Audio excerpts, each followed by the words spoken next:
So the chairman of the Fed was questioned by the House for at least 3 hours and the Senate for another 2 hours today whether he's planning to lower down the interest rates. Everyone is just waiting for him to finally lower down interest rates.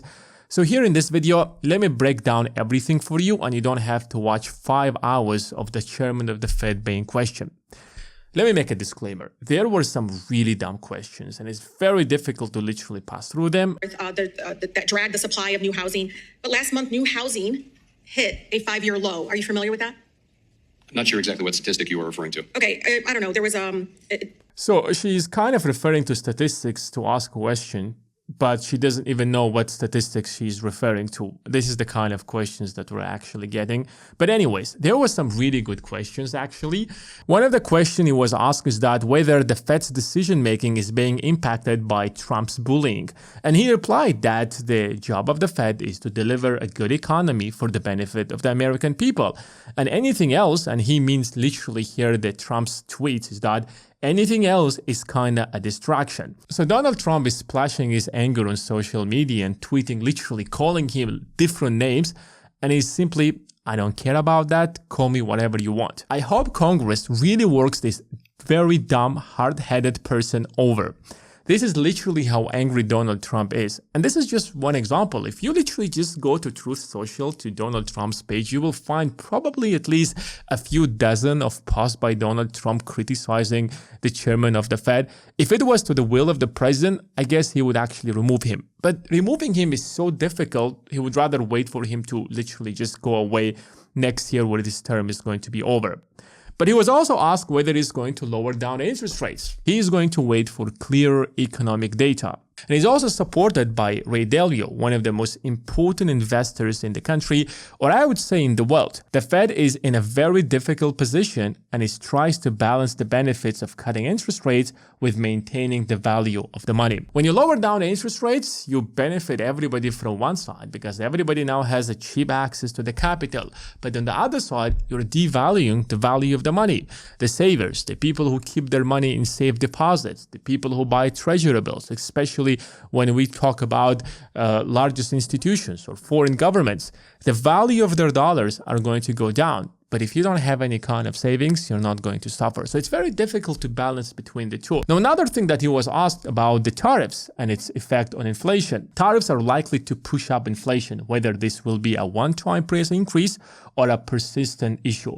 We really don't know how much of that is going to be passed through the consumers. It's not yet clear for the Fed whether it's going to be like a one-time increase or prices will continue increasing. And I want you to take a look at this chart because we haven't had this kind of increase in tariffs in the last 70 to 80 years. Last time the United States had this kind of high tariffs was during the Great Depression. For World War II, the world was a completely different place. The United States did not have the global reserve currency, and the United States was not the largest and the major economy of the world. It was Great Britain. However, the situation is very different right now. Increasing tariffs to this level is literally one of the biggest risks and gamble that America is taking. And you actually need time to see how is that going to impact the economy. Imagine you're raising tariffs so high that you never had this kind of high tariffs in the last 80 years. So I think the Fed is doing a good job over here. There is also a theoretical study by the Fed that every 10% point increase in tariffs will result in a direct increase in prices by at least anything between 1 and 1.5%. However, we don't know the final outcome of the tariffs, whether they will be 20%, 30%, or maybe even 50%. At their peak, tariffs were probably as high as 245% in China. And as for now, we don't have trade agreements with multiple countries. Now, another thing that he mentioned is that the economy remains solid with a low unemployment rate and a labor market near maximum employment. United States continues to add hundreds of thousands of jobs every single year. And in May, it added almost 140,000 jobs. Prior to that, it was 145,000. And there isn't a clear sign that it's going to slow down anytime soon. I mean, if it slows down, well, maybe there is a good reason to lower down the interest rate. But if the economy is growing and interest rates are more than 4%, maybe you want to keep it like that in order to maintain the value of the dollar. Because again, remember, the first priority of the Fed is to maintain the value of the dollar. and then boost the economy. He was also asked about inflation, and he said that inflation is still above the Fed's target of 2%. Now, inflation is around 2.4%. On some things, such as food, for example, it's almost 3%. Energy has gone down because oil prices has gone dramatically over the last 6 months or so. And everybody is thinking that oil prices could surge because of the conflict in Middle East. However, it seems like that's not happening because Donald Trump somehow struck a deal between the two countries. But the goal at the end of the day is 2%. The entire world should believe that United States continues to pursue the policy of inflation of 2%. Otherwise, those countries will not keep the dollar as the reserve currency, since the value will be shrinking so much that it makes no sense. Of course, there was a period of high inflation during 2020 and 2022.